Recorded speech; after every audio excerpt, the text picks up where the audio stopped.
In 1943, a psychologist named Abraham Maslow wrote a paper titled The Theory of Human Motivation. In it, he constructed a model that came to be known as Maslow's hierarchy of needs. The model is designed to explain people's motivations to fulfill their various needs. Maslow argued that people pursue each need in order to achieve full satisfaction of human potential. Today, this model is commonly used in Psychology 101. It has been revised over the decades, but the standard 5-level hierarchy is what is best known. Maslow argued that people will pursue needs starting at the bottom with the most basic needs, and as those are satisfied, they will move up the hierarchy to satisfy their more abstract needs. I'd like to use this model to diagnose the various needs I feel that modern society is failing to provide, and hopefully come to an understanding of some of the societal foundations that the West is lacking today. Now, this model was designed to apply on a micro level to the needs of an individual person, but I'd like to look at the model on a more macro scale to see how wider society is failing to accommodate for certain human needs. I'm going to be looking at this model through the lens of reactionary thought to try to understand how societal needs have worn away under the progression of liberalism over the past century or so. I hope this enables us to diagnose a deeper problem with the liberal order of the present day. First, I'll give an introduction to the various needs that Maslow placed on his hierarchy of needs. The first level of the hierarchy is physiological needs. These are the most basic needs for human survival. This includes oxygen, food, water, shelter, and sleep. Basic needs that every human needs to fulfill or else they'll die. Simple as that. The second level of the hierarchy is safety needs. According to Maslow, people will pursue this one only once they've fulfilled their physiological needs on the first level. These are the needs to feel safe and secure from external threats. This would include the need to be free from violence or natural disaster, the need for law and order, financial security, and the need for good health, free from disease or illness. Once the first two levels are complete, the third human need on the hierarchy is social belonging. This is the need for love, friendship, intimacy, community, and social acceptability. This is the need to feel like you belong, that you've formed healthy human relationships with others. The fourth level of the hierarchy is the need for esteem, the need to feel a sense of accomplishment. This need satisfies the desire for prestige, for status, and for respect from others, that you've gained self-confidence through the mastery of some kind of tasks. The fifth and final level of the hierarchy is the need for self-actualization. According to Maslow, this need can only be achieved once all other human needs are satisfied. To be self-actualized is to have completed your human potential. So this is Maslow's hierarchy of needs. Now, I want to take this model and analyze how in modernity people are failing to reach self-actualization. But first, I need something to compare it to. A valuable resource in making this video was Millennial Woes' series on British history and the Rotherham scandal. In the series titled The Rot, Millennial Woes looked at the degradation of British society from its golden years in the Victorian era to today. Using this as a resource, I'm going to compare the Victorian era to the modern West using Maslow's hierarchy of needs. But instead, I'm going to use Canada in the Victorian era to compare it to Canada of the present day, since that's where I'm from. I'm going to look at the wider society as a whole and how a middle-class man of some stature would fit into it. I'll start by looking at the Victorian era. This will be post-Confederation Canada, so I'll place this around the 1880s or the 1890s. Let's begin. So for the first need, physiological needs. Canada in the late 19th century had, for its time, a great quality of life. As part of the British Empire, Canada had access to all that modern technology had to offer, and it was able to provide Canadians with their physiological needs. A Canadian man at the time had enough to eat, they could afford adequate shelter of some kind, and overall, they didn't need to struggle too hard to survive, which was obviously not the case for most of the world at the time. Now, to avoid romanticizing this period too much, the quality of life in 19th century Canada wouldn't be considered good by today's standards. They had to put in a lot more work to fulfill their physiological needs. It was common for a man to work up to 12 hours a day, sometimes 6 days a week. Resources were a lot more scarce back then. You couldn't just go to the store and buy a chicken for dinner. It required a lot more work, but for its time, it was a good quality of life. For the second need, safety needs. Again, Canada had access to the best technology in the world at the time. People lived in modern settlements, cities and towns were springing up across the country, they had access to modern housing, and Canadians were very wealthy people back then. They had access to the most recent medical technology at the time. Generally speaking, Canada would have been a safe country. There was never a war on Canadian soil in this era. Now again, for today's standards, Victorian Canada would not be considered safe, obviously. People died of diseases which today are curable, and it was often a struggle to get access to medical care. Infant mortality was extremely common, alcoholism was a big problem. People had a lower life expectancy and there was no social safety net, and you really only had your own wealth to rely on. You couldn't expect help from a social program. So again, Canada today is a lot safer than it was back then. Now I want to move on to the top 3 levels of the hierarchy because I feel that these ones are the most interesting. Let's look at social needs. At the time, a Canadian man would get married usually in his early 20s and have around 4 or 5 children on average. His family would have been part of a local church. A middle-class man would have been active in his community in some way. He might have been the town doctor, maybe took part in local politics. He might have been known in his town for the business that he ran. Maybe he was part of a sports club or a fraternity of some kind. A man of some stature would have been involved in some way. At the time, Canadians felt a sense of nationalism. Anglo-Canada had a culture and identity derived from Britain. There would have been Englishmen, Irishmen, Scotsmen, and a few other European ethnicities. Their shared ethos was that they were settlers who had crossed the Atlantic from Britain and had conquered this punishingly cold land. The Quebecois had the same, but their roots were derived from France. Not only did Canadians at the time have a sense of unity among one another, but one that they shared with an empire that stretched across the earth. They were part of a brotherhood with those back in Britain or the settlers in Australia or New Zealand. They were all derived from the same nation, shared the same king, and were all part of the massive British Empire. Now on to level 4, esteem needs, the need for accomplishment. In the late 19th century, Canada was a new nation. It had just become a dominion in the British Empire in 1867. There was a sense at the time that Canada was at the beginning of something great. That they had this enormous empty frontier waiting to be conquered, like an artist with an empty canvas. In the Victorian era, the big project was Canada's expansion west. In 1885, the Canadian Pacific Railway was completed to link the east coast to the west. Settlements were springing up across the land, farmers were settling the prairies, new industries were getting started, a lot was happening. In this era, a Canadian man had endless ways to prove his worth. He could start his own farm on the vast prairies. Maybe he could join a militia and help tame the new lands. He might have gone to BC in hopes of cashing in on one of the gold rushes. The possibilities were endless.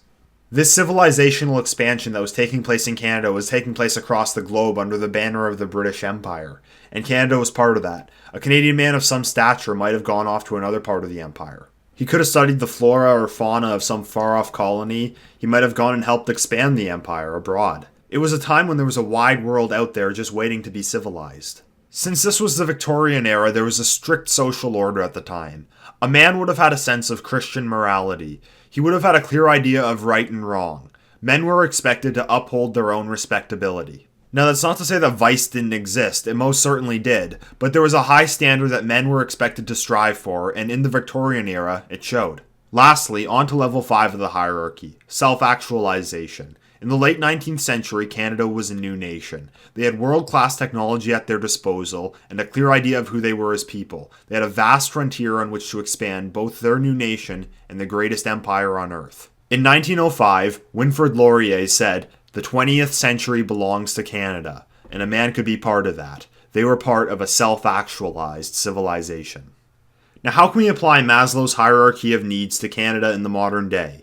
Is it as complete of a society as it was in the Victorian era? Well, let's start from the bottom of the hierarchy. Physiological needs. A middle-class man would have pretty much all his physiological needs met. He would have all the food, water, and shelter that he would need at his disposal. And he wouldn't have to work 12 hours a day to get this anymore. For safety needs, Canada is an extremely safe country. There's a relatively low crime rate in most of the country. It has one of the best healthcare systems in the world, and there's a social safety net to ensure well-being. Infant mortality is a thing of the past. More and more diseases are now curable, and life expectancy is rising, so Canadians' safety needs are met. But when we look at the top 3 levels of the hierarchy, the picture begins to change. Now on to level 3, social needs. Though Canada is as wealthy and safe as any developed nation in the world, it's a rather lonely society. Community participation is becoming a lot less common, church attendance is way down, divorce rates are high, and overall people are extremely atomized. In major cities, there's really no sense of social cohesion or cultural consensus. They've just become these bland metropolitan urban centers that really aren't home to anyone in particular. And there's no coherent national identity anymore, but that's not surprising when your prime minister says that you're a post-national country. The shared ethos of the settlers from Britain who conquered this land is gone. Today, many of their descendants don't even know that Canada still has a queen. Then on to level 4, esteem needs. Wider Canadian society doesn't really seem to have a purpose. The only purpose people are given is the pursuit of money, the ability to pursue material wealth, but only unto oneself, not anything greater. It's a purely individualistic purpose that doesn't provide the same esteem as one working towards building upon something greater than himself. While Canada once achieved purpose through colonial expansion, today the purpose seems to be tearing down what our ancestors built. Diversity is our strength, apologize for everything, our culture is multiculturalism. A nation that once held its civilizational achievements in such high esteem has now become demoralized and emasculated. And finally, for level 5, self-actualization. Is Canada, or any Western nation for that matter, self-actualized? Is Western man a self-actualized man? No, they aren't. It's a civilization that lacks confidence, that's lost its higher purpose and conception of what it is. And that's the reason for the civilizational decline. When we look at the decline of the West and how we got to where we are, Maslow's hierarchy is a valuable model, because I believe that the decline can be illustrated by the hierarchy collapsing from the top down. In the late 19th century, Canada and Western civilization as a whole was a self-actualized civilization. Western man was a self-actualized man. He was all that he could be. But I believe that the top level of the hierarchy collapsed between 1914 and 1918. The first and most obvious cause of this was the First World War. It has been said by many before that the First World War in many ways crushed the West's spirit.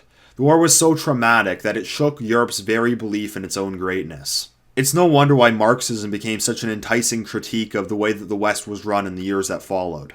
But I believe that there was another factor that also contributed to the loss of self-actualization in this period of time. It's that by 1918, the world had been discovered. The drive for further expansion was over. In 1922, the British Empire reached its height. It really didn't have anywhere else to go from there. For Canada, the frontier had been conquered. The nation now stretched from sea to sea. There was still further development to come. That didn't end, but this quest to conquer this vast northern land had come to an end. In the interwar period, Western civilization was still at its most powerful, but the luster was gone. The fourth level of the hierarchy, the need for esteem, collapsed in 1945 following the Second World War. At this point, 2 world wars had not only crushed the West's spirit, but destroyed its ability to run these vast empires. From 1945 to 1965, the British Empire fell apart. The esteem of building this massive empire was gone. There had to have been a sense at the time that Britain was at the end of something that it had spent centuries building. And for all its history up to that point, a large part of Canada's identity was drawn from being part of the British Empire. A lot of old institutions to this day still bear names derived from the Empire. Canadian Imperial Bank of Commerce, Queen's University, Royal Canadian Mounted Police, and Canada Day used to be referred to as Dominion Day. Canada being part of this larger empire under one crown was a huge source of esteem for Canadians prior to 1945, but over just a couple short years, that all evaporated. It's hard to pinpoint when the third level of the hierarchy came crashing down, but it definitely fell between the years 1965 to 2000. And there's many factors that caused this. Social liberalization that took place in the 60s and 70s, globalization, advances in technology, the rise of consumerism, and third world immigration and multiculturalism. All played a part in the collapse of the West's social needs. Over this period, the sense of national and ethnic identity and various social frameworks that made Westerners feel like they belonged in their nations fell apart. This is what brought about this era of atomization that we're faced with, where Westerners went from identifying with a nationality to identifying with what they consumed, where family structures fell apart, where church attendance declined, and where community engagement disappeared. In Canada in particular, these problems arose in this era. It only took a few decades to make Canadians forget about their European heritage and force them into this false identity of multiculturalism. In 1965, Anglo and French Canadians each had a unique culture and idea of who they were as groups. Now, only a few decades later, any notion that Canadians or even a people of their own is denied. We're multicultural. Anyone can be Canadian. In the present day, not only is there no sense of solidarity among Canadians descended from the European settlers, most alive today grew up after 1965. Many do not know that there even was such a thing as British or French Canada. They know that the Quebecois are from France because they speak French and that the rest of Canada doesn't, but that's about it. So when looking at how Maslow's hierarchy of needs stacks up to modern Western society and an individual in it, we see that modernity is able to provide the first two needs extremely effectively, but seems incapable of providing the physiological and safety needs are fully satisfied, but social needs, esteem needs, and self-actualization are not satisfied. The modern West is as prosperous and safe as ever, yet life seems to be more empty and nihilistic than it ever has. I will also add that while Western countries are still as safe as they have ever been, this might change in the future. Looking at things like mass migration, terrorism, violent and sexual crime in European countries, often brought on by migrants, the increasing political divide, and growing economic inequality, Western countries might not be so safe for long. The top three levels of Maslow's hierarchy have collapsed. It's possible that in the coming years, we'll see the second level collapse also, but that remains to be seen. So what lesson can we learn from this look at Maslow's hierarchy of needs? I want to start by saying that even though I love Victorian Era Canada in the 19th century, it's gone and it's never coming back. I don't want to give anyone the idea that I want to restore a previous era. First of all, because that's impossible, and second of all, because the society of the 19th century was a result of circumstances. Things like infant mortality, 12-hour workdays, and a lack of modern sanitation. Obviously, we would never want to bring those back ever. It's not about saying that this past era was better. The lesson to learn is that simply fulfilling the first two levels of Maslow's hierarchy is not enough. You can make people as wealthy and safe as possible, but in order to run a long-lasting civilization, you need more. And this is my biggest objection to the cosmopolitan liberal order. It seems to only care about the material while neglecting all other human needs. And liberalism really can't justify anything else beyond the maximization of wealth and personal freedom. Liberalism is entirely focused on providing the first level of the hierarchy. It's an effective system to provide physiological needs, but it cannibalizes the top three levels to do so, and it might be cannibalizing the second level soon too.